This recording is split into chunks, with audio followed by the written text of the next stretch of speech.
Tripura BJP জেলা কার্যালয়ে অটল ভবনে কেন্দ্রীয় সরকারের সাম্প্রতিক জনমুখী বাজেটকে কেন্দ্র করে এক সাংবাদিক সম্মেলনের আয়োজন করা হয়। উক্ত সাংবাদিক সম্মেলনে উপস্থিত ছিলেন রাজ্যের শিল্প ও বাণিজ্য দপ্তরের মন্ত্রী শান্তনু চাকমা। এছাড়াও উপস্থিত ছিলেন বিজেপি উত্তর ত্রিপুরা জেলা সভাপতি কাজল দাস সহ দলের অন্যান্য নেতৃবৃন্দ।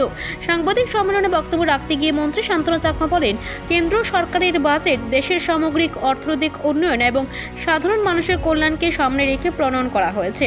অবকাঠামো উন্নয়ন, কর্মসংস্থান সৃষ্টি এবং কৃষি খাতের অগ্রগতিকে অগ্রাধিকার দিয়ে সড়ক ও রেল, বিমান যোগাযোগ ব্যবস্থার উন্নয়নে উল্লেখযোগ্য পরিমাণ বরাদ্দ রাখা হয়েছে। শিক্ষা ও স্বাস্থ্য খাতে বরাদ্দ বৃদ্ধি করে পরিষেবার মান উন্নত করার দিকেও বিশেষ নজর দেওয়া হয়েছে।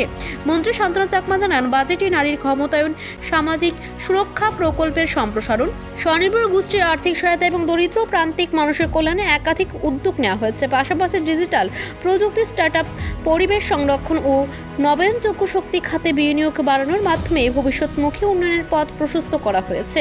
পর্যটন ও রপ্তানি শিল্পের বিকাশের পাশাপাশি উত্তর পূর্বাঞ্চলের রাজ্যগুলিকে বিশেষ গুরুত্ব দিয়ে আত্মনির্ভর উন্নত ভারত গড়াই এই বাজেটের মূল লক্ষ্য বলে জানান তিনি।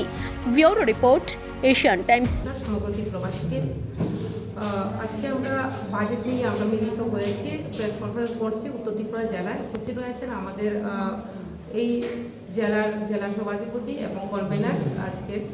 তো আপনারা জানেন, আমরা অবগত হয়েছি যে এবারে বিশেষ করে বাজেটকে গুরুত্ব দেওয়া হয়েছে মহিলা থেকে শুরু করে, যুব থেকে শুরু করে, কৃষি থেকে শুরু করে, ব্যবসায় থেকে শুরু করে এবং নতুন প্রযুক্তি থেকে শুরু করে আমরা শিক্ষা, দক্ষতা, স্বাস্থ্য, এমএসএমই, তার পাশাপাশি সংযোগ, রেল সংযোগ থেকে শুরু করে এবং জনজাতি উন্নয়ন প্রকল্প থেকে শুরু করে আমাদের যে উত্তর পূর্বাঞ্চলকে কীভাবে ডেভেলপমেন্ট করা যায়